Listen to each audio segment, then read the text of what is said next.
Hari ini sidang perceraian Denada dan suaminya akan dilanjutkan. Tapi di balik kisah itu ada cerita pilu yang terpendam di hati Denada. Menurut sang ibu, cucunya sering bertanya tentang bapaknya yang tak pernah pulang. Situasi itulah yang membuat Denada merasa amat tertekan. Suatu ketika malam-malam sekitar jam 2 malam tiba-tiba dia lompat. Dia bangun tidur. Terus dia liatin kanan kiri. Ini ceritanya ibunya sama saya.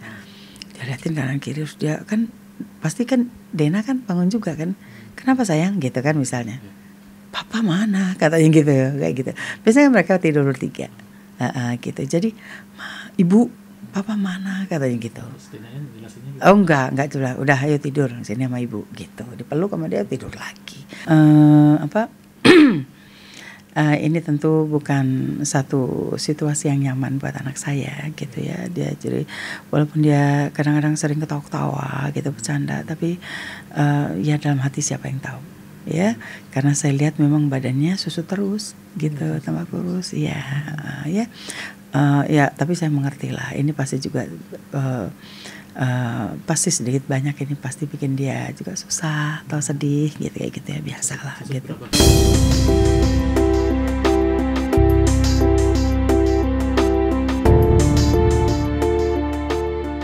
Banyak perubahan terjadi pada Denada sejak rumah tangganya goyah.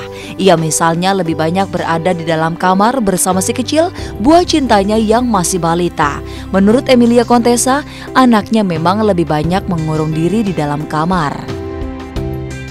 Kalau saya mah, saya nggak bisa gitu di kamar sendirian gitu, terus satu rumah tinggal sendiri, saya nggak bisa begitu. Saya itu bisa tuh dari pagi sampai sore hanya berdua saja dengan anaknya di kamar, itu bisa. Ya, bener-bener yang dia bercandaan berdua sama anaknya yang kecil itu, gitu sama Shakira itu. Dia bisa tuh dari pagi sampai sore, kok nggak bosan sih, saya bilang gitu. Mama sih bosan, saya bilang gitu kan. Dia bilang enggak, aku lucu, aku seneng, dia bilang gitu. Maksudnya di kamar hanya berdua sama anaknya itu. Dia seneng katanya gitu ya. Jadi tapi saya suka larang, wah jangan keluar gitu. Maksudnya jangan terlalu ini, mungkin takutnya dia sedih juga kan gitu di kamar, kita nggak tahu ya gitu.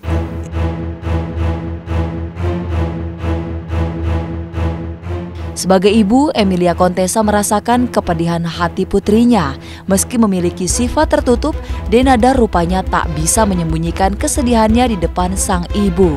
Maka ia sering merasa tidak tega membiarkan Denada seorang diri. Anak saya ini orang yang sangat introvert, dia nggak gampang cerita sama orang. Dia tidak biarkan dirinya itu menangis di depan orang, dia nggak mau loh nangis. Seumur hidupnya dia itu mungkin nangis depan saya mungkin baru 3 kali gitu-gitu. Dan ini menurut saya salah sekali. Nggak kelihatan. Jadi kadang-kadang dia susah gitu, dia sedih gitu. Kalau dia senang pasti kelihatan. Tapi begitu dia sedih, itu kita nggak bisa baca dari mukanya dia. Hanya nanti mungkin dia lebih banyak di kamar.